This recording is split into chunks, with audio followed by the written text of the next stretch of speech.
An antelope in labor reached out, as if to say, "Help me," and an American tourist answered. The Serengeti stretched endlessly under the weight of the midday sun, its golden grasses swaying in waves that seemed to breathe with the land itself. Heat shimmered above the earth, distorting the horizon into a liquid mirage.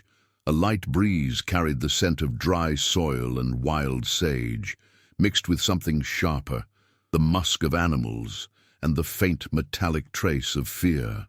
In the distance, acacia trees stood like sentinels, their shadows offering the only relief from the relentless light. Sarah Mitchell sat in the back of the open safari vehicle, her camera resting heavy in her lap. She had come to Tanzania with a group of 12 other tourists, part of a week-long expedition meant to disconnect from the noise of her life back in Denver. At 42, she was a high school biology teacher who had spent years talking about ecosystems and animal behavior from textbooks. This trip was supposed to be her chance to see it all firsthand, to feel the wildness she had only ever described in theory. But as the days passed, something had shifted in her. The thrill of spotting lions and elephants had given way to a quieter, more unsettling awareness. She watched the way guides spoke about the animals, with reverence, yes, but also with a kind of resignation. Nature was beautiful, but it was also brutal. Survival was a lottery. Death was constant. And humans, for all their cameras and khaki vests, were just observers, witnesses to a world that neither needed nor wanted their interference. She had accepted that, until now. If you're enjoying this story, please subscribe and stay with us. The vehicle had stopped near a cluster of shrubs where their guide, a Tanzanian man named Kanzi, pointed out a herd of impalas grazing in the distance. The group murmured appreciatively, lifting binoculars and adjusting lenses. Sarah looked too, but her attention drifted.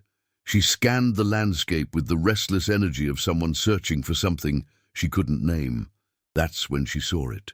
At first, it was just a shape, low to the ground, partially hidden by tall grass about 50 meters from the vehicle. An antelope, slender and tawny, lying on its side. Its body rose and fell with labored breaths. Sarah frowned, leaning forward. She raised her camera and zoomed in through the lens.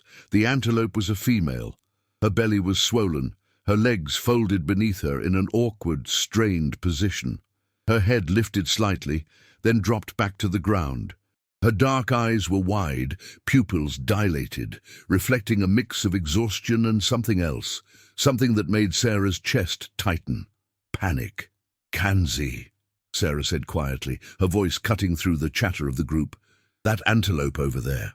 Is she okay?" Kanzi followed her gaze, squinting against the sun. He studied the animal for a long moment, then nodded slowly. "She is in labor," he said simply. "It happens. Sometimes it goes well, sometimes not. Should we, I don't know, do something?" Sarah asked, her voice tentative but insistent. Kanzi turned to her with a patient, almost sad smile. "We do not interfere, Miss Sarah. This is nature. We are only here to watch." Sarah looked back at the antelope. The animal's legs kicked weakly, her body convulsing in what looked like pain. Her head lifted again, and this time her eyes seemed to find Sarah's. There was no logic to it, no reason to believe the antelope could actually see her from that distance, or that she understood what a human even was. But in that moment, Sarah felt the weight of that gaze like a stone in her stomach. It wasn't just fear in those eyes, it was a plea. The other tourists had moved on, their attention drawn to a family of elephants emerging from a thicket. The vehicle's engine hummed softly, ready to continue, but Sarah couldn't move. She stared at the antelope, her hands gripping the camera so tightly her knuckles turned white. "Kanzi," she said again, louder this time. "What if she's dying? What if the baby is stuck?" Kanzi's expression remained calm, but there was a flicker of something. Pity, maybe, or understanding. "Then she will die," he said gently. "And the baby too, most likely. It is the way of things here." "The way of things," Sarah repeated. the words tasting bitter. She had heard that phrase a dozen times this week. When a wildebeest calf was taken by a crocodile, when a wounded buffalo limped behind its herd, too weak to keep up. The way of things. As if cruelty and suffering were just weather patterns, inevitable, impersonal, beyond responsibility. But this felt different. This wasn't a predator and prey locked in the ancient dance of survival. This was a mother struggling to bring life into the world. And she was alone. Sarah set her camera down and stood, surprising herself. "I want to go check on her." The vehicle went quiet. The other tourists turned to look at her, confusion and curiosity flickering across their faces. Kanzi's brow furrowed. "Miss Sarah," he said carefully, "that is not safe, and it is not allowed. We do not approach the animals. It stresses them. It disrupts—" "I know," Sarah interrupted, her voice trembling slightly. "I know all of that, but I'm a biology teacher. I've studied animal birth. If there's something I can do, even just to see if she needs help—" Kanzi shook his head. "If you go near her, she may panic. She may hurt herself trying to run. Or you may be hurt." Sarah looked at him, then back at the antelope. The animal's breathing had grown more ragged. Her legs twitched, and then, so faint Sarah almost missed it, the antelope made a sound. A low, guttural bleat that carried across the grass like a crack in the silence. It was a sound of desperation. Sarah climbed out of the vehicle before she could stop herself. Her boots hit the dry earth with a soft thud. The heat enveloped her immediately, pressing against her skin. She heard Kanzi call her name, heard the murmurs of protest from the other tourists, but she didn't turn back. She walked slowly, carefully, her hands raised slightly as if to show she meant no harm. The grass crunched beneath her feet. Her heart hammered in her chest. Every instinct screamed that this was reckless, that she was crossing a line she didn't fully understand, but she kept walking. The antelope's head lifted again as Sarah approached. Her ears flicked back, her body tensing. Sarah stopped about 10 meters away, crouching low to make herself smaller, less threatening. She spoke softly, her voice barely above a whisper. "It's okay," she said, though she knew the words meant nothing to the animal. "I'm not going to hurt you." The antelope's eyes locked onto hers, and in that moment Sarah saw it clearly, not anthropomorphized emotion, not a projection of her own guilt or need to help. She saw an animal in pain, reaching the edge of its endurance, and somehow, impossibly, asking for help. Sarah took a breath and moved closer. Sarah's knees pressed into the warm earth as she knelt beside the antelope, close enough now to see the rapid rise and fall of the animal's ribcage, the fine tremor running through her limbs. The antelope's coat was sleek, a rich russet brown that caught the light like polished wood, but it was matted with sweat and dust. Her breathing came in sharp, shallow bursts, each one seeming to cost her more effort than the last. Up close, Sarah could see the problem immediately. The antelope's hindquarters were straining, her muscles contracting in waves, but nothing was happening. No sign of the baby emerging. No progress. Just pain, cycling endlessly through her body without relief. Dystocia, Sarah whispered to herself, the medical term coming automatically. A difficult birth. The fawn was likely malpositioned, perhaps breech, or with a leg bent back, creating an obstruction that the mother couldn't overcome alone. Sarah's hands hovered over the antelope, hesitating. She knew the risks. Wild animals operated on pure survival instinct. Even in pain, even weakened, the antelope could lash out with her hooves, could injure herself trying to flee.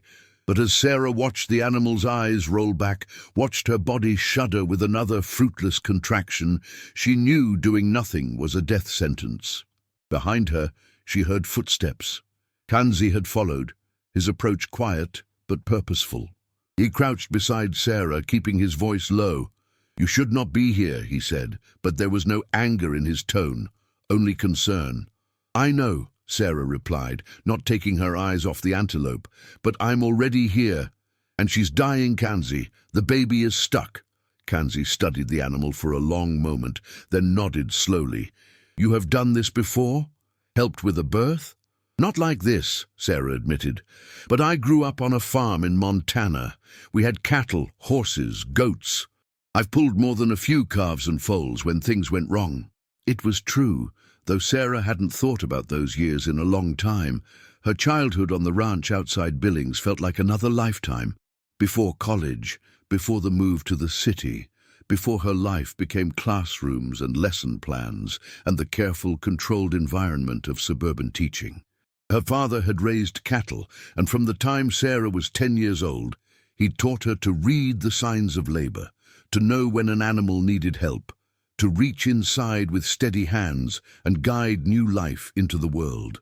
She remembered the first time she'd done it alone. She was 16, a heifer, young and panicked, bellowing in the barn at 2 in the morning. Her father had been in town, and Sarah knew if she waited for him to return, both mother and calf would die. So she'd rolled up her sleeves, whispered soothing words, and worked by the light of a single lantern until she felt the calf's hoof, repositioned the legs, and pulled with everything she had. The calf had come out wet and steaming into the straw, and when it took its first shaking breath, Sarah had wept with relief. Her mother had died when Sarah was 12. Cancer, quick and merciless, and in the years that followed, the animals had become her anchor. Each birth she assisted felt like a small victory against loss, a way of putting something good back into a world that had taken so much. But she'd left the ranch at 18, left for university, and never looked back. The farm was sold after her father's heart attack 5 years ago. She'd become a teacher, built a life around books and labs and the safe distance of academic knowledge. She hadn't touched a laboring animal in over 20 years, until now.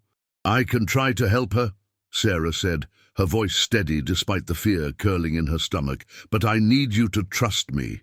Kanzi was silent for a moment, weighing the decision. Then he nodded. "If she struggles, if she tries to run, we stop. Yes?" "Yes." Sarah moved closer, speaking softly to the antelope in the same low, rhythmic tone she'd used with frightened heifers decades ago. "Easy, Mama, easy. I'm going to help you. Just stay still for me." The antelope's ears swiveled toward Sarah's voice, but she was too exhausted to do more than watch, with those wide, liquid eyes. Sarah placed one hand gently on the animal's flank, feeling the heat radiating from her body, the violent shudder of another contraction passing through. The antelope flinched but didn't bolt. "Good girl," Sarah murmured. "That's good." She moved her hand lower, carefully, until she could see what she was dealing with. The birth canal was partially dilated, and she could just make out a dark shape inside, but it wasn't moving. The fawn was stuck, and time was running out. Sarah's heart pounded. She had no gloves, no sterile environment, no tools. Just her hands and her memory and a desperate hope that instinct would be enough. She looked back at Kanzi. "I need water and something clean to wipe my hands." Kanzi nodded and moved quickly back toward the vehicle. Sarah heard him speaking in Swahili to someone, heard the rustle of supplies being retrieved. Moments later, he returned with a bottle of water and a clean cloth. Sarah scrubbed her hands as best she could, rinsing away the dust and grime, then turned back to the antelope. "Okay," she breathed. "Okay." She positioned herself carefully, moving with slow deliberation. The antelope's body tensed as Sarah's hand made contact, but the animal was too weak to resist. Sarah closed her eyes for a moment, focusing on what her fingers were telling her. She felt the slick warmth, the tight pressure, and then, there, a tiny hoof, but it was bent backward, trapped against the fawn's body. "It's breech," Sarah said quietly. "The back legs are first, but one is folded. I need to straighten it." Kanzi said nothing, but she felt his presence beside her, solid and calm. Sarah took a breath and began to work, her fingers moving carefully, searching for the bend in the leg. The antelope groaned, a low sound that vibrated through her entire body. Sarah whispered apologies, words without meaning but full of intention. I'm sorry, just a little more." The sun beat down on Sarah's back, sweat dripping into her eyes. Her shoulders ached from the awkward position. But she kept going, guided by memory and touch, until finally, she felt the leg shift. She cupped the tiny hoof in her palm and gently, incrementally straightened it. The antelope's breathing changed, became deeper. Another contraction came, and this time Sarah felt movement, progress. "Come on!" Sarah urged, her voice breaking. "Come on, Mama! You can do this!" She supported the emerging fawn, guiding it as the antelope's body did the rest. One leg appeared, then the other, slick and dark. Then the hindquarters, the body, and finally, in a rush of fluid and membranes, the head. The fawn slid into Sarah's waiting hands, impossibly small and fragile. It wasn't breathing. Sarah's heart stopped. She'd pulled the baby free, but if it was already dead, if she'd been too late.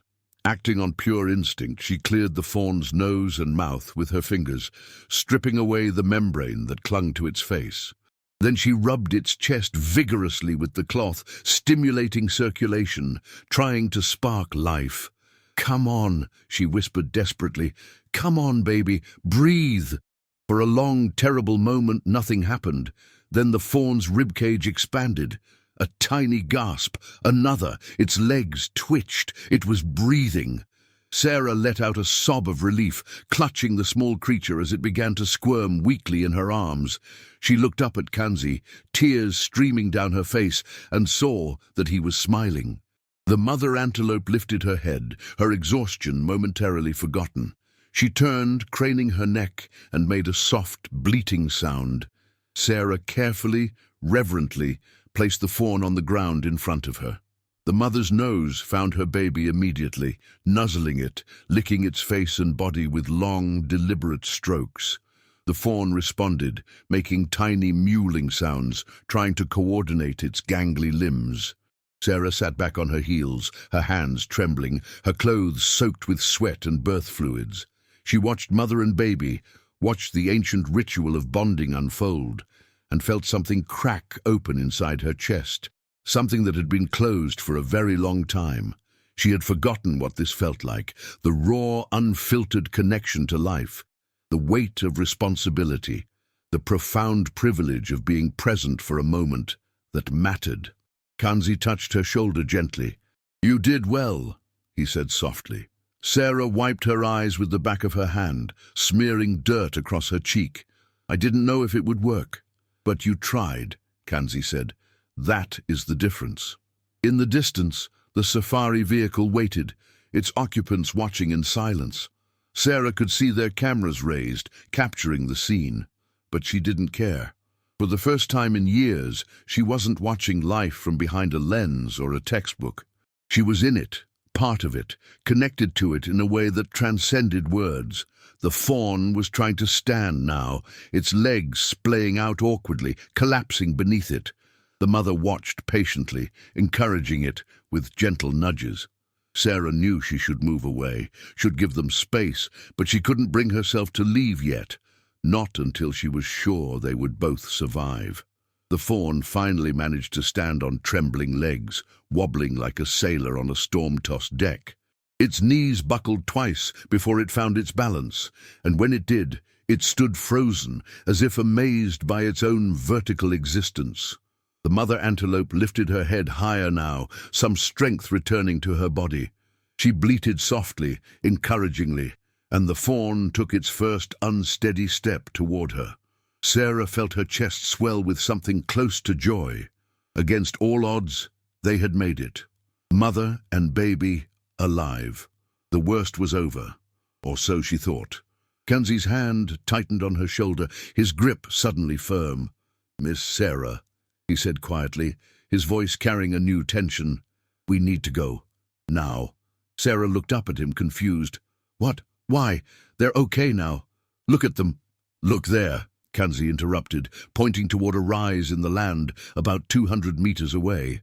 Sarah's eyes followed his gesture, and her blood went cold. 3 hyenas stood silhouetted against the bright sky, their hunched shoulders and sloping backs unmistakable even at a distance. They were perfectly still, watching, waiting. One of them lowered its head, sniffing the air, and Sarah knew exactly what it was smelling. Blood, amniotic fluid, the scent of birth, the scent of vulnerability. "Oh God," Sarah breathed. "They have been there for some time," Kanzi said, his voice measured but urgent. "I saw them arrive during the birth. They know the mother is weak. They know the baby cannot run." Sarah's mind raced. Of course predators would be drawn to this. In the wild, birth was a ringing dinner bell. The mother was exhausted, defenseless. The fawn could barely walk, let alone flee. They were perfect targets. "We have to do something," Sarah said, standing quickly, her legs shaking from adrenaline and the cramped position she'd been in. "We can't just leave them." Kanzi's expression was pained. "Miss Sarah, what can we do? This is nature. The hyenas must eat. The antelope must try to survive. We cannot—" "We can stay," Sarah interrupted, her voice rising. "If we stay here, if the vehicle is here, maybe the hyenas won't approach. Maybe we can give the mother time to recover, give the fawn a chance to get strong enough to move." Behind them, Sarah heard footsteps. She turned to see two other members of their tour group approaching, a middle-aged British man named David and a young woman from Australia named Claire. They had watched the entire birth from the vehicle, and now their faces reflected the same conflict Sarah felt. "Those hyenas," Claire said, her voice tight. "They're going to kill them, aren't they?" "That is likely, yes," Kanzi said gently. "Then we should stay," David said firmly. "At least for a while. Give them a fighting chance." Kanzi looked between the three of them, then back at the vehicle where the rest of the group waited. Sarah could see the tension in his posture, the weight of the decision pressing on him. As their guide, he was responsible for their safety, their schedule, the delicate balance of showing them nature without disturbing it. What Sarah was asking went against every protocol, but she could also see something else in his eyes. A flicker of the same feeling that had driven her to help in the first place, compassion. 20 minutes, Kanzi said finally. "We stay for 20 minutes. That is all I can give. The group has paid for a full tour, and we have a schedule. And if the hyenas come closer, if there is any danger, we leave immediately. Agreed?" Sarah nodded gratefully. "Agreed. Thank you." Kanzi spoke briefly into his radio, communicating with the driver in Swahili. Then he gestured for Sarah to move back toward the vehicle, to put some distance between herself and the antelope. Reluctantly, she obeyed, though she kept her eyes locked on the mother and fawn. The fawn had found its mother's udder and was nursing now, its small tail twitching with the effort of drinking. The mother stood protectively over it, her head raised, ears swiveling constantly, alert to danger. She was aware of the hyenas. Sarah could see it in the tense set of her shoulders, the way her weight shifted as if preparing to run. But she didn't run. She stayed, giving her baby the precious colostrum it needed to survive, the antibodies and nutrients that would determine whether it lived through its first week of life. Sarah climbed back into the vehicle, though she remained standing, her hands gripping the roll bar.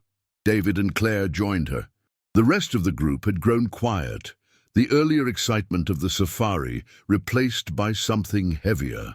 They all understood what was at stake now. "How long until the baby can run?" Claire asked, her voice barely above a whisper, as if speaking too loudly might trigger the hyenas into action. "Impalas can stand within minutes of birth," Sarah said, drawing on her teaching knowledge. "But real coordination, the ability to run and keep up with the herd, that takes hours, sometimes a full day." "And the mother?" Sarah looked at the antelope, saw the way she swayed slightly on her feet, the tremor still present in her hind legs. "She's exhausted. She's lost blood. She needs rest, hydration, time to recover. She might be able to run if she has to, but not fast, not far." "So they're sitting ducks," David said grimly. Sarah didn't answer. She didn't need to. The minutes crawled by with excruciating slowness. The sun continued its arc across the sky, indifferent to the drama unfolding below. The hyenas remained on their ridge, occasionally shifting position, communicating with each other through body language Sarah couldn't fully interpret. One of them sat down, then stood again. Another yawned, revealing powerful jaws and thick teeth designed for crushing bone. Sarah found herself memorizing every detail of the scene. The way the mother antelope's coat rippled with each breath. The fawn's delicate, oversized ears, too large for its small head. The contrast of fragility and strength, of new life persisting in a landscape designed to test it at every turn. She thought about her students back in Denver, how she'd taught them about natural selection, about survival of the fittest, about the cold mathematics of predator and prey. She'd made it sound so logical, so clean. The strong survive, the weak perish. The ecosystem maintains balance. But standing here, watching this mother fight for her baby's life, there was nothing clean about it. It was messy and desperate and heartbreaking, and it made Sarah question every lesson she'd ever taught with such confident detachment. 5 minutes, Kanzi said quietly, checking his watch. The fawn had finished nursing and was now attempting to walk, its steps more confident than before, but still awkward. It circled its mother on unsteady legs, exploring the limits of its new body. The mother watched it constantly, never letting it stray more than a few feet away. And then everything changed. One of the hyenas moved, not toward the antelopes, but away, disappearing behind the ridge. Sarah's heart leapt with hope. Maybe they were leaving, maybe they'd lost interest, but Kanzi's expression darkened. "They are not leaving," he said. "They are flanking, surrounding." Sarah's hope evaporated. "What does that mean?" "It means they are hunting, preparing to attack from multiple directions, so the mother cannot watch all approaches at once." As if confirming his words, another hyena appeared, this time on the left side of the clearing, about 150 meters away. It was closer than before, testing, probing. The mother antelope saw it too. She stomped her front hooves, a warning gesture, and positioned herself between the fawn and the threat. But Sarah could see the panic beginning to edge into the animal's movements, the impossible mathematics of the situation becoming clear. She couldn't watch every direction. She couldn't fight off multiple attackers. She couldn't run without abandoning her baby, and the baby couldn't run fast enough to escape. "Kanzi," Sarah said, her voice cracking, "please, we have to do something." "What would you have me do?" Kanzi asked, and there was genuine anguish in his voice now. "Drive at them, chase them away, and when we leave they will come back. They will wait. Predators are patient, Miss Sarah. They can wait hours, days. We cannot stay here forever." "But we could give them more time," Sarah pressed. "Just a few more hours. The baby will be stronger. The mother will have recovered more. We cannot," Kanzi said firmly. "I am sorry. I have given you 20 minutes, which is more than I should have. But we have others to consider. And the rules exist for reasons.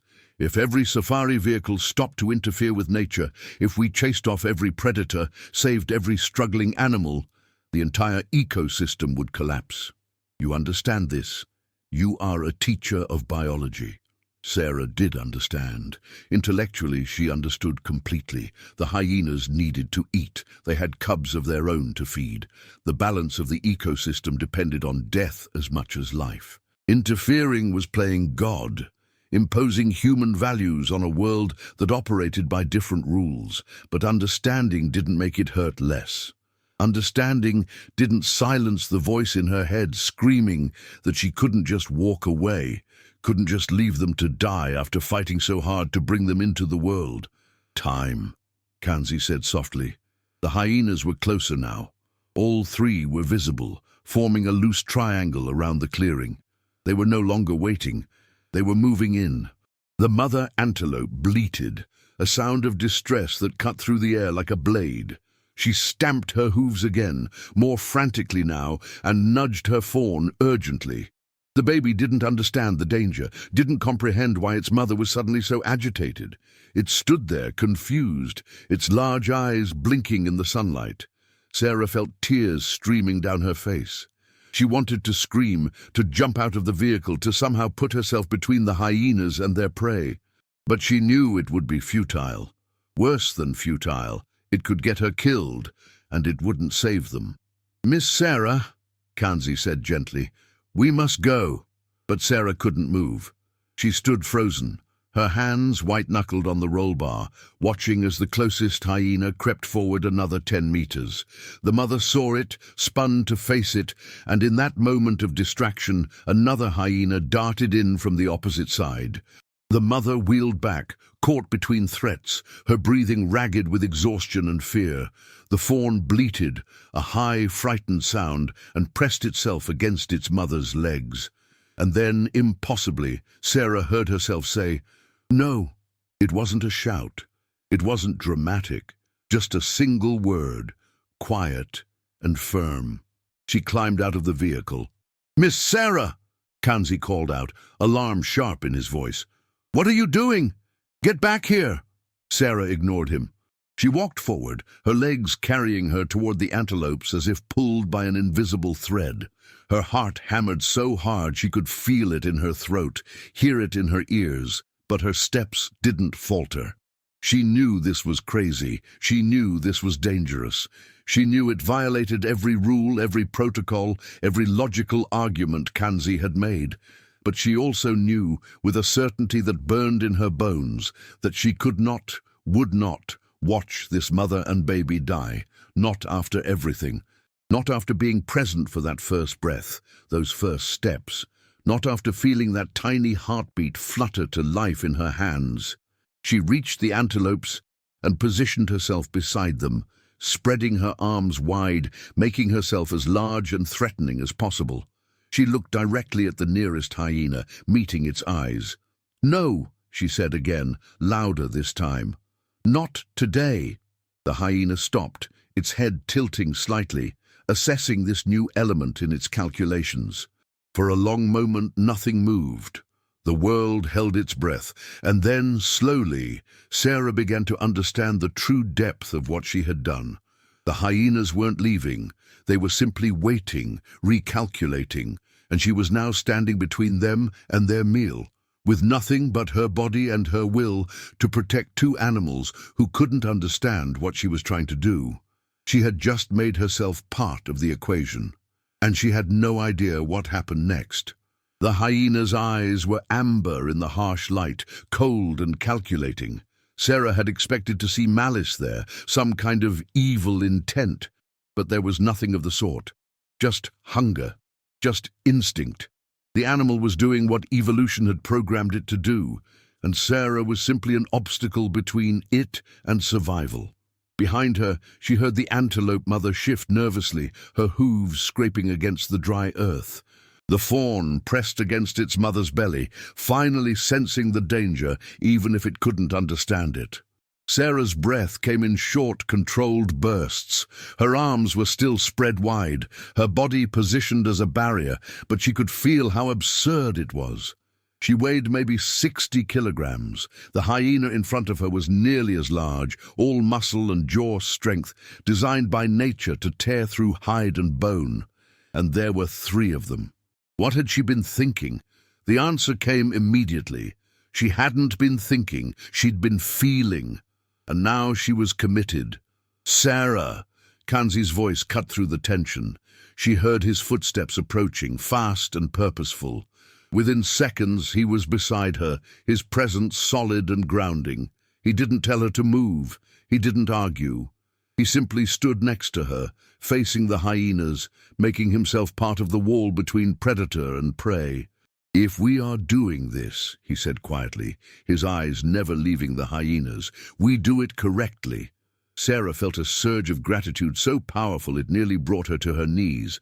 "Kanzi, I'm sorry, I didn't mean to—" "No time for apologies," he interrupted. "Stay tall. Make noise. Do not run. If they charge, we shout, we wave. We make ourselves terrifying. Hyenas are intelligent. They calculate risk. We need to make them believe we are not worth the fight." As if understanding his words, the nearest hyena took a step forward, lowering its head. Its shoulders bunched with coiled energy. Sarah's heart nearly stopped. "Now!" Kanzi shouted, his voice exploding with sudden violence. He thrust his arms up, making himself huge, and released a guttural roar that sounded more animal than human. Sarah followed his lead, shouting at the top of her lungs, waving her arms frantically. The sound that came out of her was primal, fueled by pure adrenaline and terror. The hyena jerked back, startled. It hadn't expected this. Prey didn't usually challenge. Prey ran. Behind them, Sarah heard the rumble of the vehicle's engine. David was suddenly there too, having climbed out despite the danger, adding his voice to theirs. Then Claire. One by one, the other tourists joined them, forming a line of humans between the antelopes and death, all of them shouting, clapping, making themselves into a wall of noise and motion. The hyenas backed up, confusion rippling through their coordinated attack. This wasn't how it was supposed to go. This wasn't natural. One of them released a high-pitched laugh call, an eerie sound that raised the hair on Sarah's neck, but it was also retreating. "Keep going," Kanzi commanded. "Do not stop," they shouted until their voices went raw, until the hyenas finally turned and loped away, disappearing back over the ridge. Only when they were completely out of sight did Kanzi raise his hand, signaling for silence. The group fell quiet, panting, adrenaline still coursing through their veins. Sarah's legs trembled so badly she nearly collapsed, but she forced herself to remain standing. Behind her, the mother antelope was silent, watching them with those liquid eyes, her fawn tucked safely beneath her.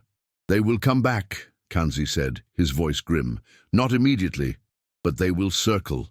They will wait, and we cannot stay here forever." Sarah turned to look at him, seeing him clearly for the first time in this moment, not just as their guide, but as a man who had just put himself at risk for two animals he'd initially said weren't worth saving. "Why did you help?" she asked. Kanzi met her eyes, and she saw something ancient and knowing in his gaze. "Because you reminded me why I became a guide," he said simply. "When I was young, I believed my job was to protect the animals, to show people their beauty so they would care. But over the years, I learned to be professional, detached. I forgot that caring was the whole point." He paused, looking at the mother and fawn. "You did not forget." Sarah felt tears threatening again, but she blinked them back. There was no time for emotion now. "What do we do? How do we get them to safety?" Kanzi was quiet for a moment, thinking. His eyes scanned the landscape, reading it the way Sarah might read a book, understanding its language, its hidden meanings. Finally, he pointed to a line of dense acacia trees about 1/2 kilometer to the east. "There is a river beyond those trees," he said. "Not far. If we can guide them there, they will have water, cover, and likely other impalas. There is safety in numbers. The mother will recover faster with water. The baby will be stronger." "But they can't walk that far," Sarah said. "The fawn can barely manage a few meters, and the mother can walk if we move slowly," Kanzi finished. "And if we protect them while they do." "The vehicle," David interjected, having moved closer to hear their conversation. "Could we use it as a shield? Drive alongside them, keep the hyenas away?" Kanzi considered this, then nodded slowly. "It could work. The vehicle would block one side. We would need people on foot on the other side, creating a corridor. It is not perfect, and it is." He hesitated, very much against regulations. "I'll do it," Sarah said immediately. "I'll walk beside them." "I will too," Claire added. "Count me in," David said. Kanzi looked at each of them, then at the rest of the group still standing by the vehicle. "This will take time, an hour, maybe more. And there is risk. For the people walking, for everyone. If the hyenas return in force, if there are lions nearby we have not seen, if something goes wrong." He didn't finish the sentence. He didn't need to. "I understand," Sarah said, "but I can't leave them. Not now." Kanzi nodded, a small smile tugging at the corner of his mouth. "Then we do this." He raised his voice, addressing the full group. "Anyone who wishes to return to the camp, you may stay with the vehicle. The driver will take you after we begin, and come back for those of us who stay. There will be no judgment. This is not part of the tour you paid for." An elderly German couple immediately moved toward the vehicle, apologetic but unwilling to take the risk. Sarah didn't blame them. A younger couple from Japan conferred quietly, then also decided to return. That left 8 people, including Kanzi, enough to form a protective escort. Kanzi spoke rapidly into his radio, communicating with the main camp. Sarah caught fragments. Emergency situation. Guest request. Assume responsibility. When he finished, his expression was resigned but determined. "The camp is not happy," he said, "but they agree with conditions. We have 2 hours. If we are not at the river by then, or if there is any sign of serious danger, we abandon the plan. Everyone returns to the vehicle immediately. Understood?" Everyone nodded. Kanzi turned to their driver, a young man named Jabari, who had been watching the whole scene with wide eyes. They spoke in Swahili, and Sarah saw Jabari's expression shift from disbelief to reluctant acceptance. Finally, he nodded and positioned the vehicle on the left side of the Antelope and her fawn. "We will move slowly," Kanzi instructed, positioning people on the right side to form the corridor. "Match the mother's pace. She will be frightened, but hopefully she will understand we are herding her toward better ground. If she panics, we stop. If she runs, we let her go. We are guiding, not forcing." Sarah took her position closest to the antelopes, with Claire beside her and David slightly behind. The others formed a staggered line. Kanzi stood at the point, ahead of the mother, his role to lead rather than push. "Ready?" he called. Sarah looked at the mother antelope, who stared back at her with those impossibly expressive eyes. Did she understand? Could she possibly grasp that these strange, noisy creatures were trying to help? "Ready?" Sarah answered. Kanzi began to walk toward the tree line, moving slowly, deliberately. For a long moment nothing happened. The mother antelope remained frozen, her fawn at her side. Then, tentatively, she took a step. Then another. She was following. The group began to move as one organism, a slow-motion migration across the sun-baked Serengeti. The vehicle kept pace on the left, its engine a low rumble. Sarah and the others walked on the right, maintaining the corridor. And in the middle, protected on both sides, the mother antelope limped forward, her baby staying close. It was working. For the first 100 meters, Sarah barely breathed, terrified that any sudden movement would spook the mother, would break the fragile trust that had formed. But the antelope kept walking, her steps gradually becoming more steady as her muscles warmed up. As the initial shock of the birth faded, the fawn was more problematic. Every few meters it would stop to investigate something. A tuft of grass, a beetle, the shadow of a cloud passing overhead. Each time, the mother would pause, wait patiently, then nudge it forward when it lost focus. The delays were frustrating but endearing, and Sarah found herself smiling despite the tension. They were a third of the way to the tree line when Kanzi raised his hand, signaling a halt. Everyone froze. "There," he said quietly, pointing to a distant rise. Sarah's blood chilled. The hyenas were back, all 3 of them, watching from about 300 meters away. They weren't approaching yet, but they were tracking, following parallel to the group's path. "Keep moving," Kanzi said. "Slowly. Watch them. But do not show fear." They continued forward. The hyenas matched their pace, maintaining distance, but never disappearing from view. Sarah realized they were being tested. The predators were trying to understand this strange situation, looking for weakness, waiting for an opening. 200 meters from the trees. The fawn stumbled, exhausted from the longest walk of its short life. It lay down, refusing to go further. The mother bleated urgently, trying to encourage it, but the baby wouldn't move.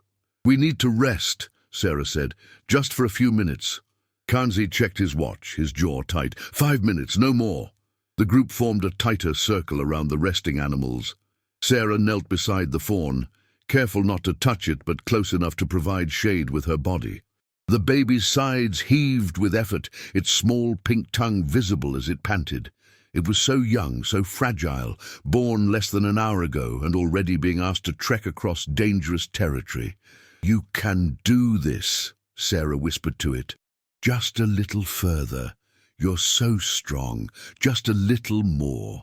The mother antelope watched Sarah, and in that moment something passed between them. Not understanding exactly. Animals didn't process the world the way humans did, but recognition perhaps. An acknowledgement that this human had helped, was helping, and meant no harm. Sarah felt that recognition settle into her bones, changing something fundamental.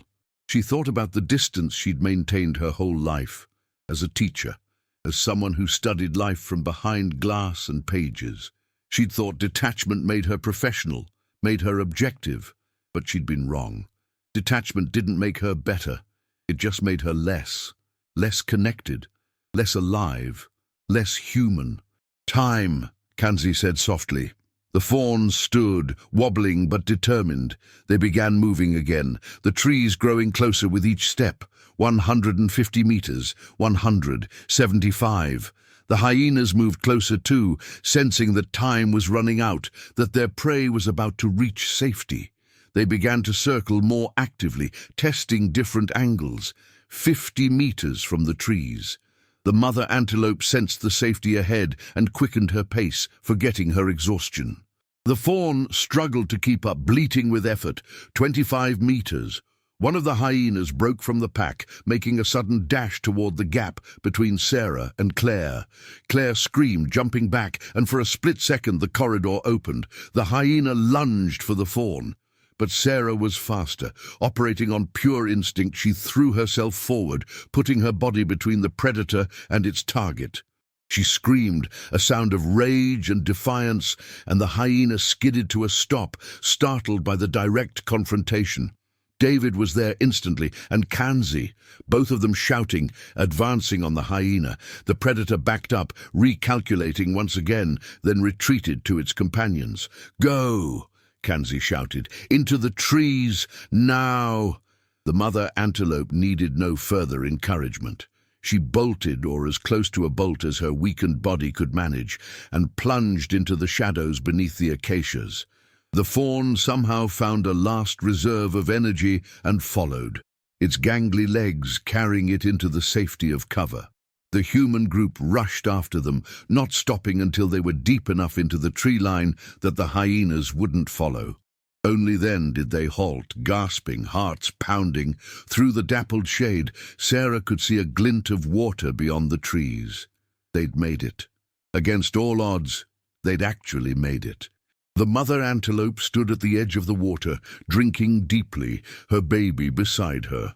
A small herd of impalas grazed nearby, barely glancing up at the newcomers. The mother and fawn would join them, find safety in numbers, and have a real chance at survival. Sarah sank to her knees, overwhelmed. Claire was crying openly. David had his hands on his knees, catching his breath. And Kanzi stood watching the scene with an expression of quiet satisfaction. "You did it, Miss Sarah," he said. "You gave them their chance." Sarah looked at him through tear-blurred eyes. "We did it," she corrected. "All of us." And for the first time in years, perhaps decades, Sarah felt completely, wholly present in her own life. The relief lasted exactly 43 seconds. Sarah was still on her knees, watching the mother antelope drink when the animal's legs buckled. It wasn't a graceful folding, it was a collapse. The mother went down hard, her body hitting the muddy bank with a sickening thud. The fawn bleated in alarm, circling its mother, nudging her with its small nose. The mother didn't get up. "No!" Sarah breathed, scrambling to her feet. "No! No! No!" She rushed forward, Kanzi right behind her. The other impalas in the small herd scattered at the sudden movement, disappearing into the deeper brush, but Sarah didn't care. She dropped to her knees beside the fallen antelope, her hands hovering over the animal's body, not sure where to touch, what to check. The mother's breathing was rapid and shallow, her eyes half closed. Her body trembled violently, and when Sarah looked down, she saw what she'd been too focused on the birth to notice before. Blood. Too much blood. It stained the ground beneath the antelope's hindquarters, dark and wet, seeping steadily from her body. Sarah's medical knowledge was limited. She was a biology teacher, not a veterinarian, but she knew enough to recognize the signs. Internal bleeding, possibly a torn artery or damaged uterine wall during the difficult birth. The mother had been hemorrhaging this entire time, her body slowly emptying while she walked, driven by pure maternal instinct to get her baby to safety before she died. "Kanzi," Sarah said, her voice breaking, "she's bleeding out. We have to stop it." Kanzi knelt beside her, his face grave as he assessed the situation.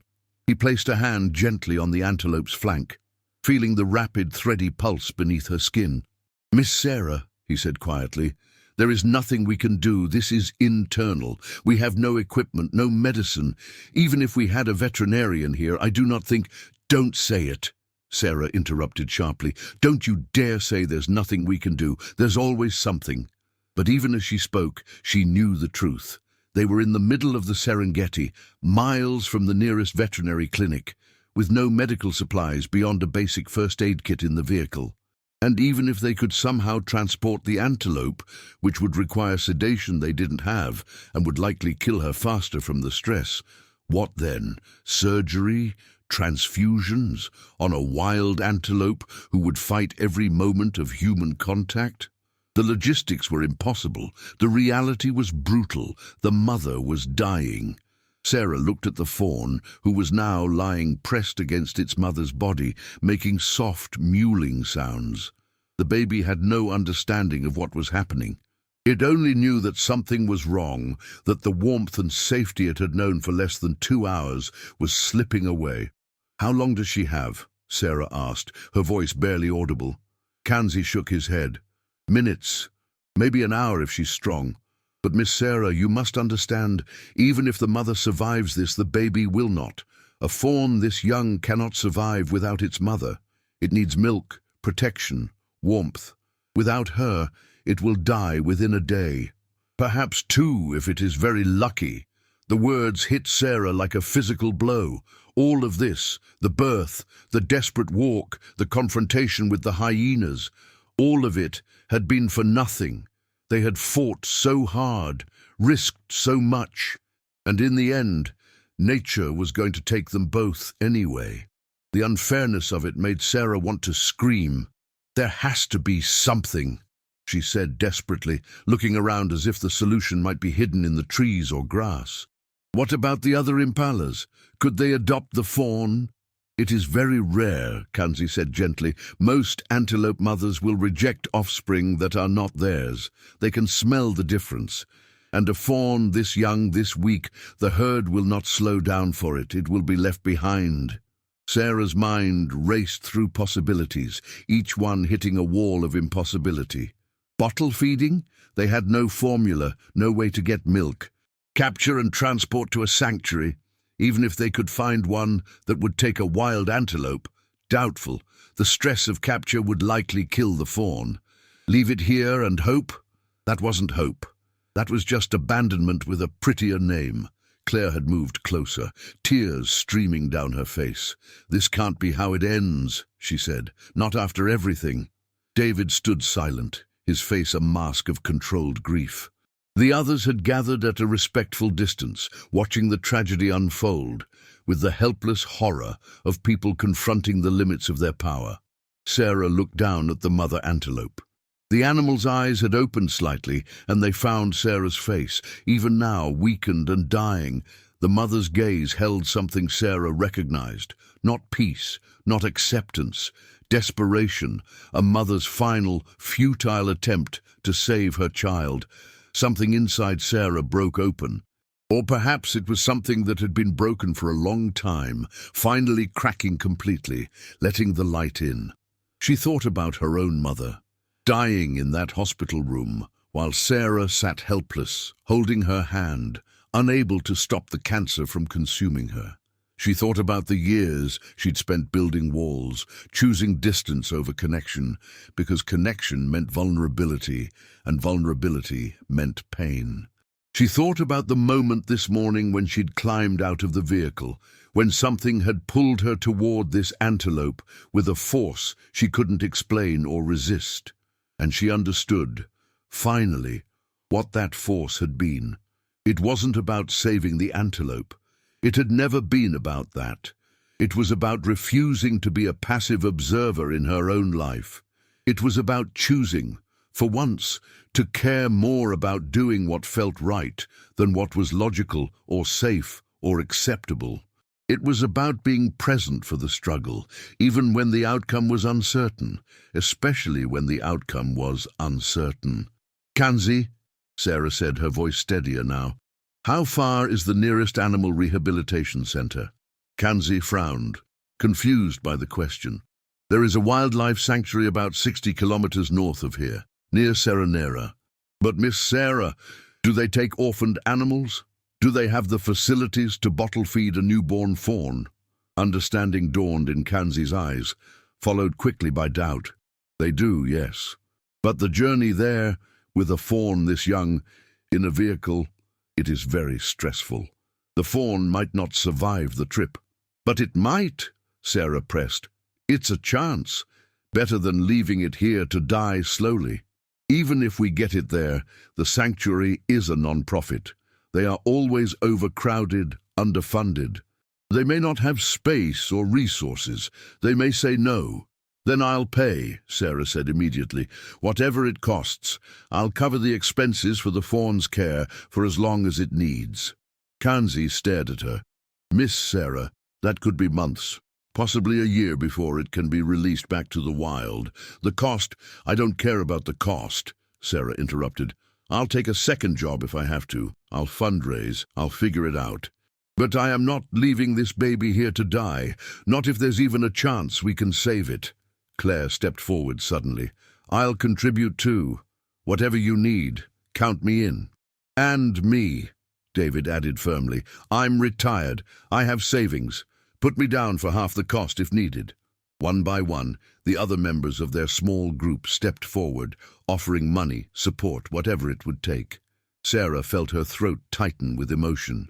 These were strangers, people she'd met less than a week ago, and yet here they were, ready to invest time and resources into saving a single wild animal they would never see again. Kanzi watched this unfold with an expression Sarah couldn't quite read. Finally, he pulled out his radio and stepped away, speaking rapidly in Swahili. The conversation lasted several minutes, his tone alternating between urgent and persuasive. When he returned, his face was cautiously hopeful. "I spoke with my cousin," he said. "He works at the Serenera Sanctuary. He says if we can get the fawn there within the next few hours, and if it is healthy enough, they will take it. They recently lost 2 infant impalas to illness, so they have formula and space. But Miss Sarah, we need to move now. The mother does not have much time, and the fawn needs to nurse one more time if possible. The antibodies in the first milk are crucial." Sarah looked down at the mother antelope. The animal's breathing had grown more labored, her eyes glazing. "How did you ask permission from a dying wild animal? How did you explain that you needed to take her baby away, that it was the only chance for survival?" Sarah did the only thing she could. She placed her hand gently on the mother's neck, feeling the pulse beating weakly beneath the skin, and spoke softly. "I promise," she whispered. "I promise I'll take care of your baby. I promise it will live. I promise this wasn't for nothing." The mother's ear flicked slightly, whether in response or simple reflex, Sarah would never know, but it felt like acknowledgement, like permission, like trust. "Help me," Sarah said, looking at Kanzi. "How do we do this?" Moving quickly, Kanzi explained the process. They needed to let the fawn nurse one final time to get as much of that crucial colostrum as possible.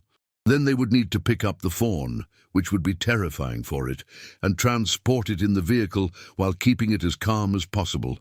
Someone would need to hold it, speak to it, keep it warm. "I'll do it," Sarah said immediately.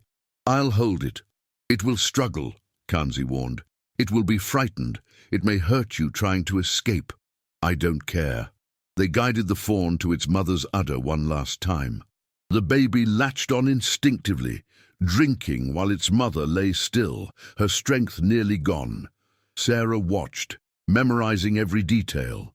The way the fawn's tail twitched, the soft sounds it made, the mother's labored breathing as she gave her last gift to her child. After several minutes, Kanzi gently pulled the fawn away. "It is enough," he said. "We must go now." The fawn bleated in protest, trying to return to its mother, but Kanzi scooped it up with practiced efficiency, cradling it against his chest. The baby thrashed, its small hooves flailing, panic overriding everything else. "Quickly, to the vehicle," Kanzi said. Sarah stood, taking one last look at the mother antelope. The animal's eyes were closed now, her breathing barely visible. She was slipping away, but she had held on long enough to nurse her baby one last time, long enough to give it a chance. Sarah bent down and placed her hand once more on the mother's head, a final gesture of gratitude and sorrow. "Thank you," she whispered. "Your baby will live, I swear it." Then she turned and ran after Kanzi, her heart breaking even as hope flickered in her chest. They reached the vehicle where Jabari had been waiting, his eyes wide at the scene unfolding. Kanzi spoke to him rapidly in Swahili, and Jabari nodded, immediately starting the engine. Sarah climbed into the back, and Kanzi carefully transferred the fawn into her arms. The moment Sarah felt the fawn's weight, felt its heart hammering against her chest, felt its terror vibrating through every muscle, she understood the magnitude of what she'd committed to. This wasn't a moment of heroism. This was the beginning of a long, uncertain responsibility. The fawn struggled violently, nearly escaping her grip. Sarah held tight, wrapping her arms around its small body, pinning its legs gently but firmly so it couldn't hurt itself. She could feel its panic, its desperate need to return to its mother. "Shh," Sarah murmured, finding the same rhythmic tone she'd used during the birth. "Shh, baby. I know you're scared. I know you want your mama, but I've got you. I promise, I've got you." The vehicle lurched forward, beginning the long drive to Serenera. The fawn continued to struggle, bleating pitifully. Sarah held on, speaking constantly, her voice becoming a steady stream of nonsense and comfort. Behind them, through the rear window, Sarah could just make out the cluster of acacia trees where they'd left the mother. She was back there alone, dying in the shade by the water she'd fought so hard to reach. She had given everything, her strength, her blood, her life, to get her baby to safety. And now that baby was being carried away by strangers toward an uncertain future. But it was a future. It was a chance. And sometimes a chance was all love could give. Sarah held the fawn closer, feeling its heartbeat gradually slow as exhaustion overtook terror. She looked down at its face, so impossibly young, so fragile, so alive. "You're going to make it," she whispered fiercely. "Do you hear me? You're going to make it. Your mama didn't die for nothing. I won't let you die, I won't." And as the vehicle bounced across the rough terrain, carrying them toward Serenera, Sarah made a silent vow. This fawn would live. She would make sure of it, no matter what it cost her in time or money or comfort, because this wasn't about the fawn anymore. It wasn't even about the mother. It was about the person Sarah chose to be, about whether she would continue to watch life from a distance or whether she would step into it, messy and painful and uncertain as it was. She had made her choice, and she wasn't looking back. The drive to Serenera felt like it lasted both hours and seconds simultaneously. Time became elastic, measured not in minutes, but in the fawn's heartbeats against Sarah's chest, in the rhythm of her whispered reassurances, in the jarring bumps of the vehicle that made the baby flinch and cry out. The landscape blurred past, grasslands giving way to rocky terrain, then back to grass, then scattered settlements where children stopped playing to stare at the speeding safari vehicle. Normally, tours moved at a leisurely pace, stopping frequently for photos and wildlife viewing. But Jabari drove with urgent purpose now, taking the rough roads as fast as he dared, cutting the usual 90-minute journey down to just over an hour. Sarah barely noticed the scenery. Her entire world had contracted to the small, trembling creature in her arms. The fawn had stopped struggling about 20 minutes into the drive, its body going limp with exhaustion and resignation. Its eyes were half closed, its breathing rapid but steady. Every few minutes it would bleat softly, a sound that broke Sarah's heart each time. "How is it doing?" Kanzi asked from the front seat, turning to check on them. "Still breathing," Sarah said, which was about the only thing she could say with certainty. She had no idea if the fawn was healthy or declining, if it was simply tired or slipping into shock. She knew enough about newborn animals to know they were fragile, that stress could kill them as easily as injury or illness. Every moment the fawn remained silent and still. She worried it was dying. Every time it moved or cried, she worried it was using energy it couldn't afford to spend. There was no winning. There was only holding on and hoping. Claire sat beside Sarah, one hand resting lightly on the fawn's shoulder, providing what comfort she could. David had stayed behind with the rest of the group, promising to make sure the mother's body wasn't left to scavengers, that she would be treated with dignity. Sarah had been grateful for that, even though she knew the mother was beyond caring, beyond pain. It mattered to Sarah that someone bore witness to the end, that the mother's sacrifice wasn't invisible. "There," Kanzi said suddenly, pointing ahead. "The sanctuary." Sarah looked up to see a cluster of buildings emerging from the landscape. Simple concrete structures with corrugated metal roofs surrounded by fenced enclosures of various sizes. It wasn't impressive or modern. It looked exactly like what it was. A chronically underfunded non-profit fighting an impossible battle against the constant tide of orphaned and injured wildlife. But to Sarah, in that moment, it looked like hope. Jabari pulled up to the main building, and before the vehicle had fully stopped, a man emerged. He was in his 30s, lean and wearing dusty khaki clothing, his face marked by both exhaustion and the kind of quiet determination that came from years of choosing to care when it would have been easier not to. "Kanzi!" he called out, approaching quickly. "You made good time." "James, this is Miss Sarah," Kanzi said, helping Sarah climb out of the vehicle, the fawn still clutched against her chest. "She is the one who delivered the baby, who insisted we bring it here." James's eyes went immediately to the fawn, his expression shifting into professional assessment. "How old?" "About 3 hours," Sarah said. "Maybe less. Difficult birth. The baby wasn't breathing at first, but I got it started. It nursed twice from the mother before we took it." James nodded, already reaching for the fawn. "Good. The colostrum is critical. May I?" Sarah hesitated, surprised by how difficult it was to let go.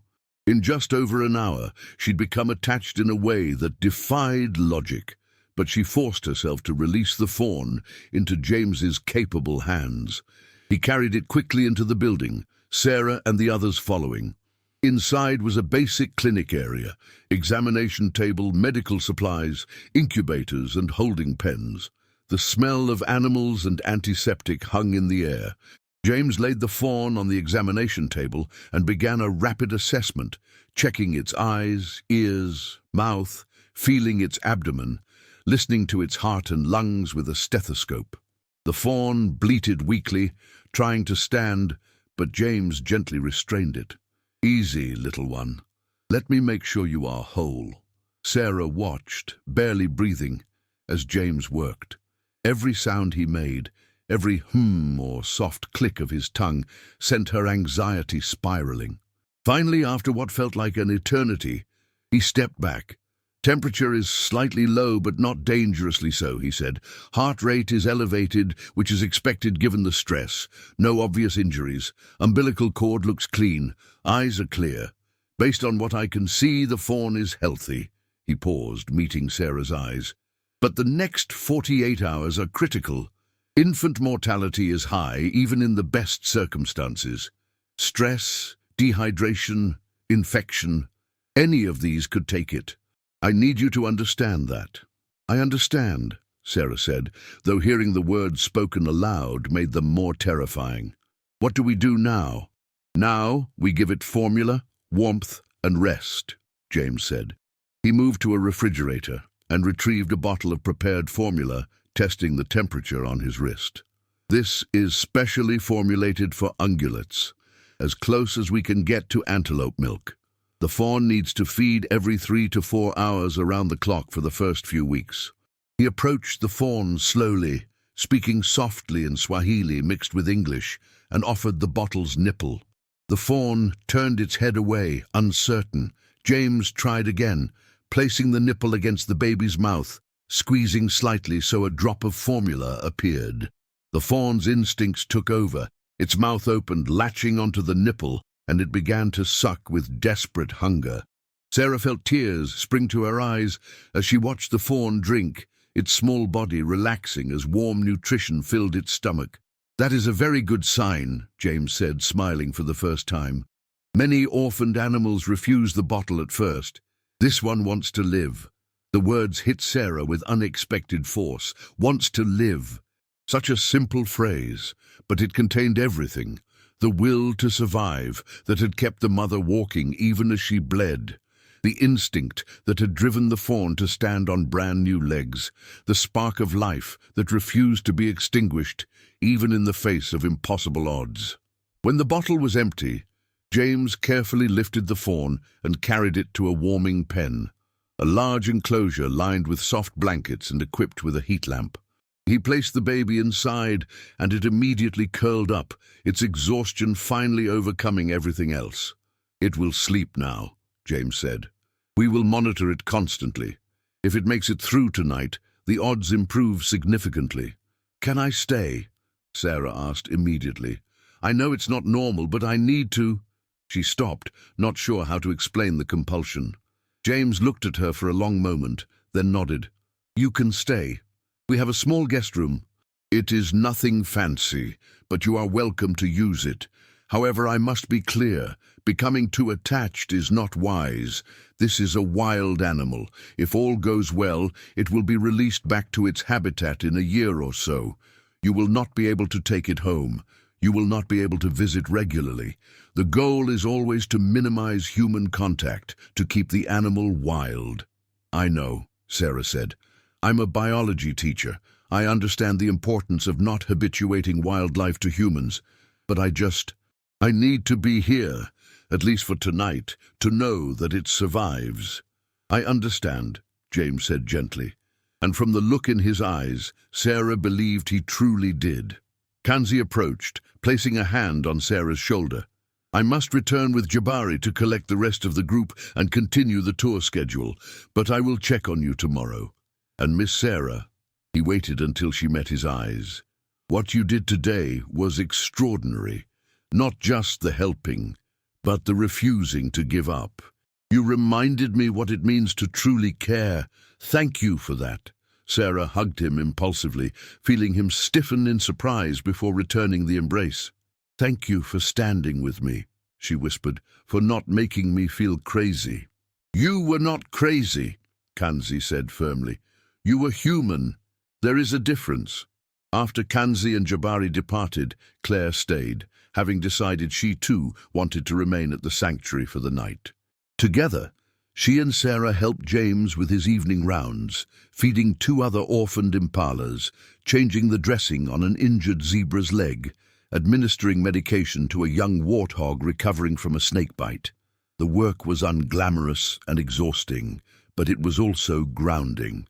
Sarah found herself falling into the rhythm of caregiving, her teacher's instincts for nurturing translating surprisingly well to animal care. James showed her how to hold the bottles at the right angle, how to burp the babies afterward, how to check for signs of distress or improvement. As darkness fell over the sanctuary, James made a final check on the fawn. It was sleeping peacefully, its breathing steady, its small body warm. He adjusted the heat lamp and turned to Sarah. "So far, so good," he said. "But wake me if anything changes. I will be in the staff quarters. Your room is just there." He pointed to a simple door off the main clinic area. Sarah nodded, but she had no intention of sleeping. She pulled a chair close to the warming pen and sat down, her eyes fixed on the fawn's small form. Claire sat beside her, the two women maintaining a comfortable silence. Finally, Claire spoke. "Do you think the mother knew," she asked softly, "that we would save her baby? Is that why she held on long enough?" Sarah considered the question. The scientist in her wanted to say no, that animals didn't think in those terms, didn't understand human intervention or make conscious decisions based on hope. But the woman who had locked eyes with that dying antelope, who had felt the weight of that final gaze, knew better. "I think she knew something," Sarah said slowly. "Maybe not the details, but I think she knew we were trying to help. And I think she chose to trust us with the most precious thing she had. And that's a hell of a responsibility," Claire said. "Yes," Sarah agreed. "It is." They sat in silence again, watching the fawn breathe. Around them, the sanctuary settled into its nighttime routine, the soft sounds of animals shifting in their pens, the distant call of a night bird, the whisper of wind through the trees outside. Sarah thought about her life back in Denver. Her classroom, with its neat rows of desks and laminated posters of the periodic table and animal phylogenies. Her apartment, small and tidy, decorated with impersonal prints from catalog stores. Her routines, predictable and safe. Wake up, teach, grade papers, watch television, sleep, repeat. It had been a life carefully constructed to minimize risk, to avoid the kind of raw emotional exposure that led to pain. She'd thought it was working. She'd thought she was content. But sitting here watching this fawn that might not survive the night, feeling the weight of the promise she'd made to a dying mother, Sarah understood something fundamental had shifted. She didn't want safe anymore. She didn't want detached. She wanted this, the messy, uncertain, heartbreaking beauty of actually giving a damn, of trying even when the outcome was unclear, of being present for the struggle because presence itself mattered. The fawn stirred in its sleep, making a small sound. Sarah leaned forward instinctively, her hand reaching toward the pen, then stopping. Don't habituate it, she reminded herself. But she could watch. She could bear witness. She could care. "Live," she whispered to the sleeping fawn. "Please live. Make all of this mean something." As if in answer, the fawn's ear flicked slightly, and its breathing deepened into the heavy rhythm of true rest. And Sarah sat back, settling in for what she knew would be the longest night of her life, to keep vigil over a life that had almost never begun. The hours stretched ahead, uncertain and full of possibility, and for once in her carefully controlled existence, Sarah Mitchell didn't need to know how it would end. She just needed to be there for it. The night passed in fragments. Sarah dozed occasionally, her body slumping in the chair, only to jerk awake minutes later, her eyes immediately finding the fawn to confirm it was still breathing.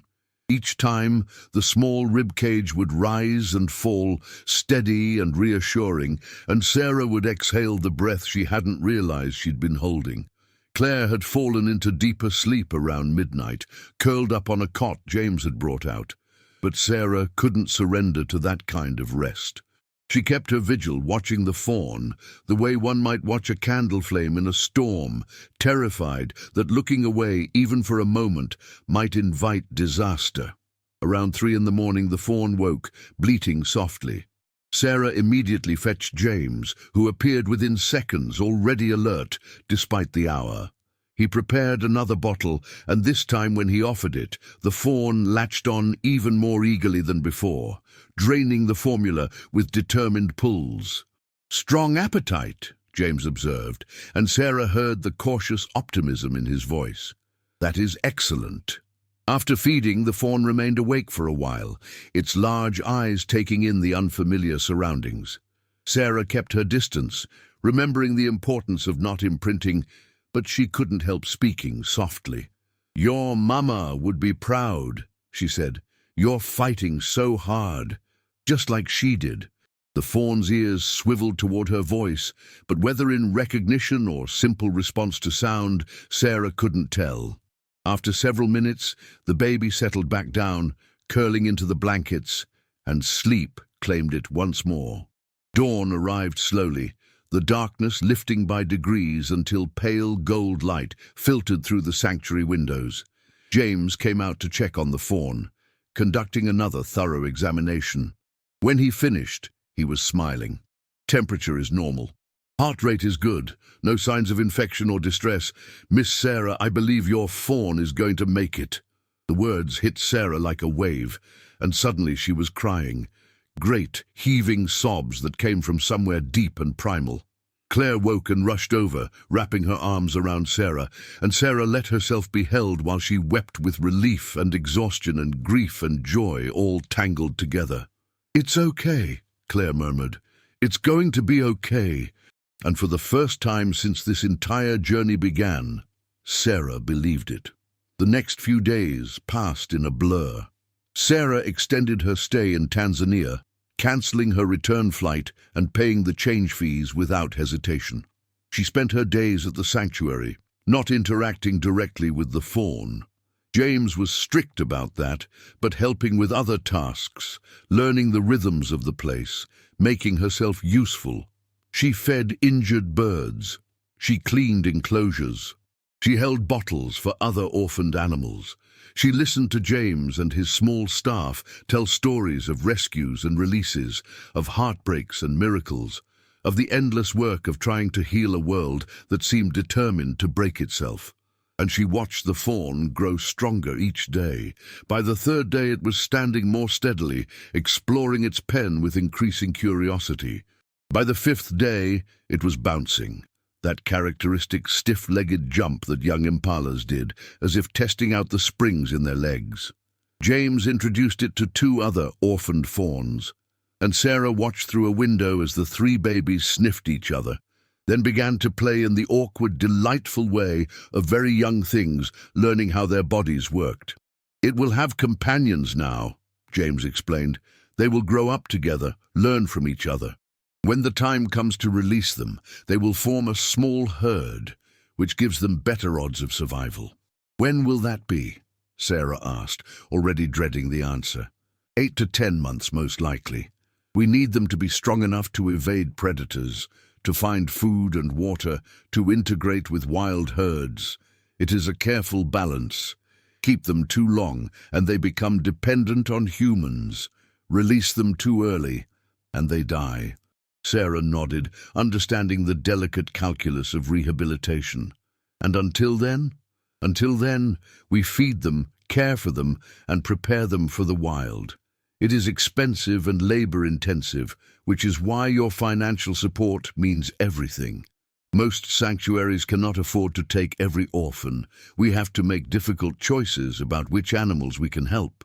"How much do you need?" Sarah asked. "Not just for the fawn, for the whole operation." James looked at her with surprise. "Miss Sarah, that is very generous, but how much?" He named a figure that made Sarah blink, but she did the mental math.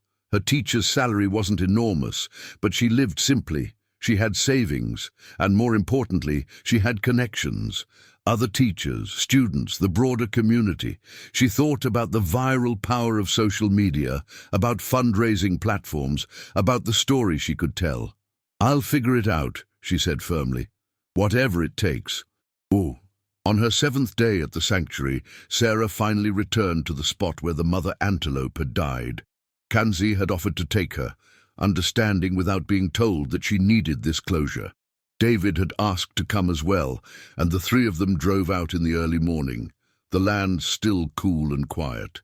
They found the place easily, the cluster of acacia trees by the river, now familiar in Sarah's memory. But the mother's body was gone. Nature had reclaimed her, as it always did, as it always would. There were signs, disturbed earth, scattered bones bleached white by the sun, but the antelope herself had returned to the ecosystem that had created her. Sarah knelt by the riverbank where the mother had collapsed, placing her hand on the ground. It was warm from the sun, dry and solid. She closed her eyes and let herself remember. The weight of the fawn in her hands as it took its first breath, the mother's desperate eyes, the long walk through dangerous territory, the moment of collapse, the final, silent goodbye. Her baby is alive, Sarah said softly, speaking to the air, to the land, to whatever remained of the mother's presence in this place. It's thriving. It has a chance at a full life, at growing strong, at having babies of its own someday. You gave it that. Everything you did, every step you took, every moment you fought, it mattered. It made all the difference. The wind rustled through the grass, carrying the scent of wild sage and sun-warmed earth. A bird called somewhere in the distance. The river flowed steadily, indifferent and eternal. Kanzi placed a hand on Sarah's shoulder. In my culture, he said quietly, we believe that every life is connected, that the love a mother has for her child does not end with death. It continues, woven into the world, part of the larger story, that Antelope's love is in her baby, but it is also in you now, in the choice you made, in the care you continue to give.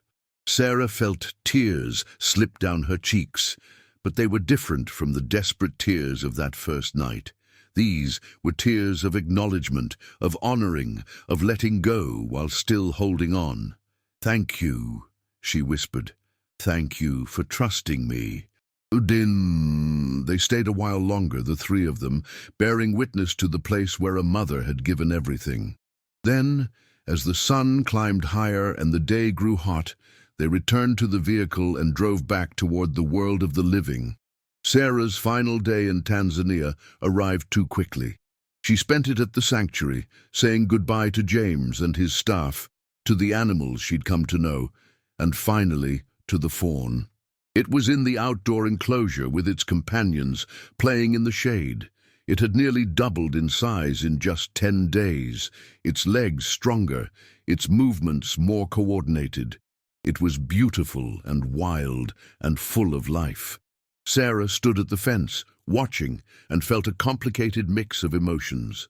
Pride, certainly, joy at seeing the fawn thrive, but also grief, because she knew this was likely the last time she would see it. When she returned to Denver, to her life on another continent, this creature would become memory, would continue growing and learning and eventually be released without her there to witness it. It does not know you saved it, James said, coming to stand beside her. It will never understand what you did, and that is how it should be. Wild things are not meant to owe gratitude to humans. I know, Sarah said, but I'll remember. I'll carry it with me. That is the burden and the gift of caring, James said. We do the work, make the sacrifice, and then we let go. The animals move on as they should, but we are changed forever. Sarah nodded, understanding the truth of it in her bones. The flight back to Denver gave Sarah hours to think, to process, to begin integrating what had happened into the narrative of her life. She'd gone to Africa hoping to see wildlife, to have experiences she could share with her students.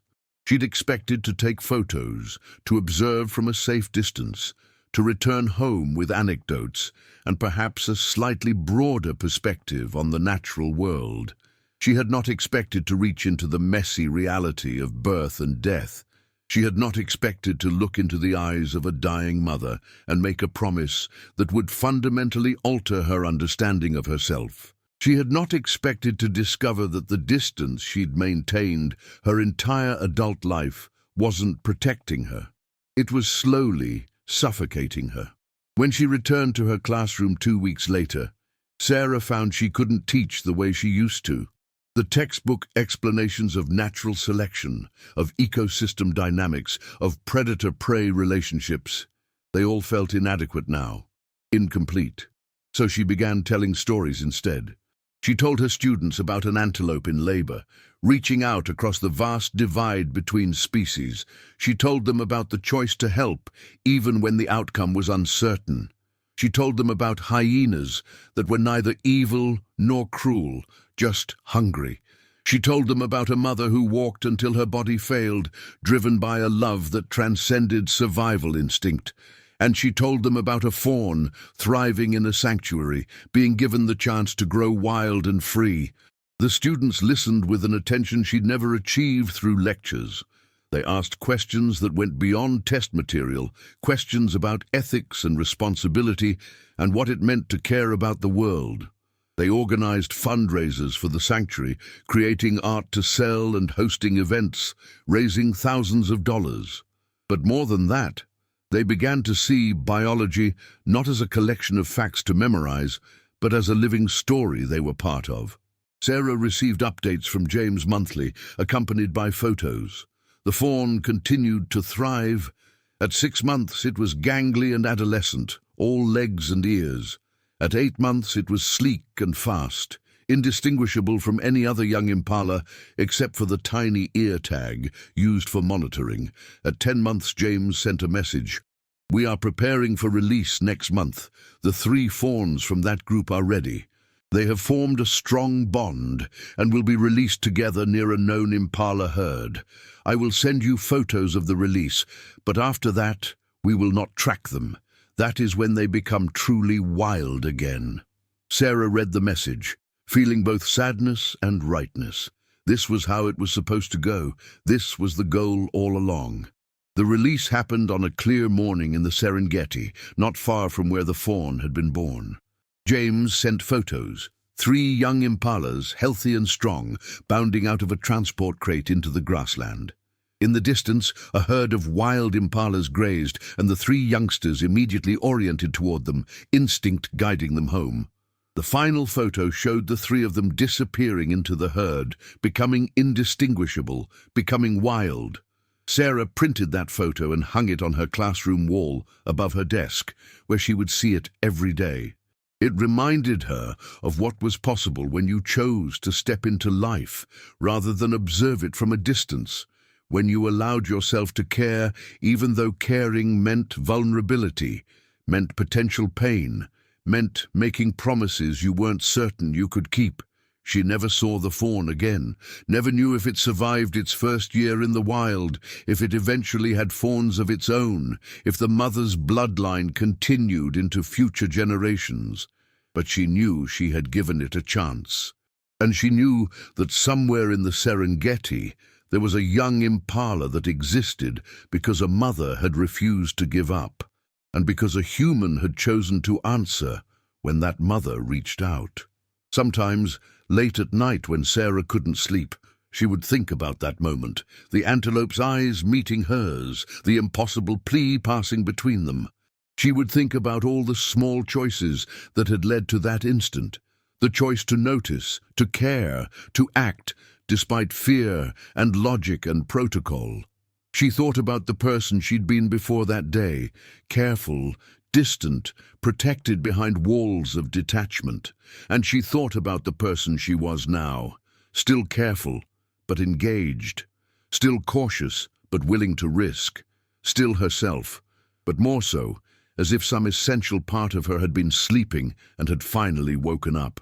A year and a half after the rescue, Sarah returned to Tanzania, not as a tourist this time, but as a volunteer. She spent 3 weeks at James's sanctuary, cleaning enclosures and feeding orphans, and learning the difficult, heartbreaking, necessary work of wildlife rehabilitation.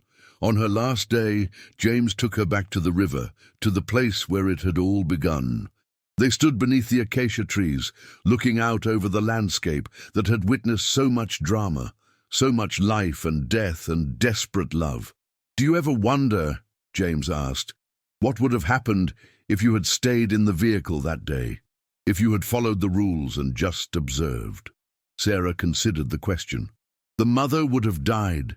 The baby would have died. Everything would have been different. Yes, James agreed, but also, it all would have been completely normal. That is how nature works most of the time. Animals die. Life is brutal and short and unfair. If we tried to save every struggling creature, we would drive ourselves mad and bankrupt and would ultimately fail anyway. So why do it at all? Sarah asked, though she thought she knew the answer. James smiled.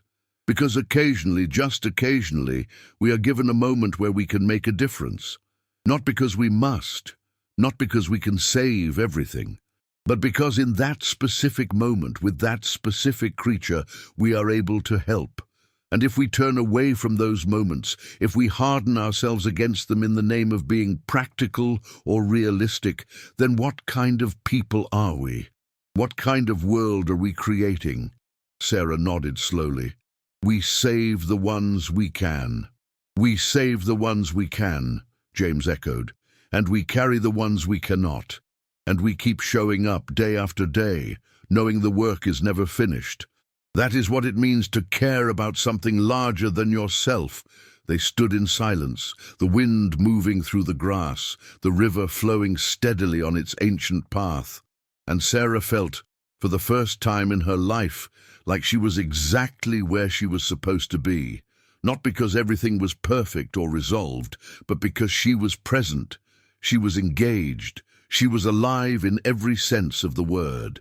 Somewhere in this vast landscape, an impala moved with its herd, strong and wild and free.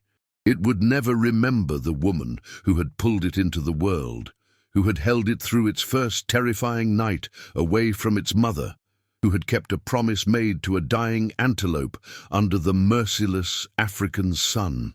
But Sarah would remember, and that memory would shape every choice she made, every lesson she taught, every moment she chose connection over safety, compassion over comfort. The mother's sacrifice had not been in vain. The fawn had lived. And Sarah Mitchell had discovered what it meant to truly be present in her own life, to care without reservation, to answer when the world reached out and asked for help. That was enough. That was everything. Tell us in the comments where you're watching from and if you've ever witnessed or lived something like this.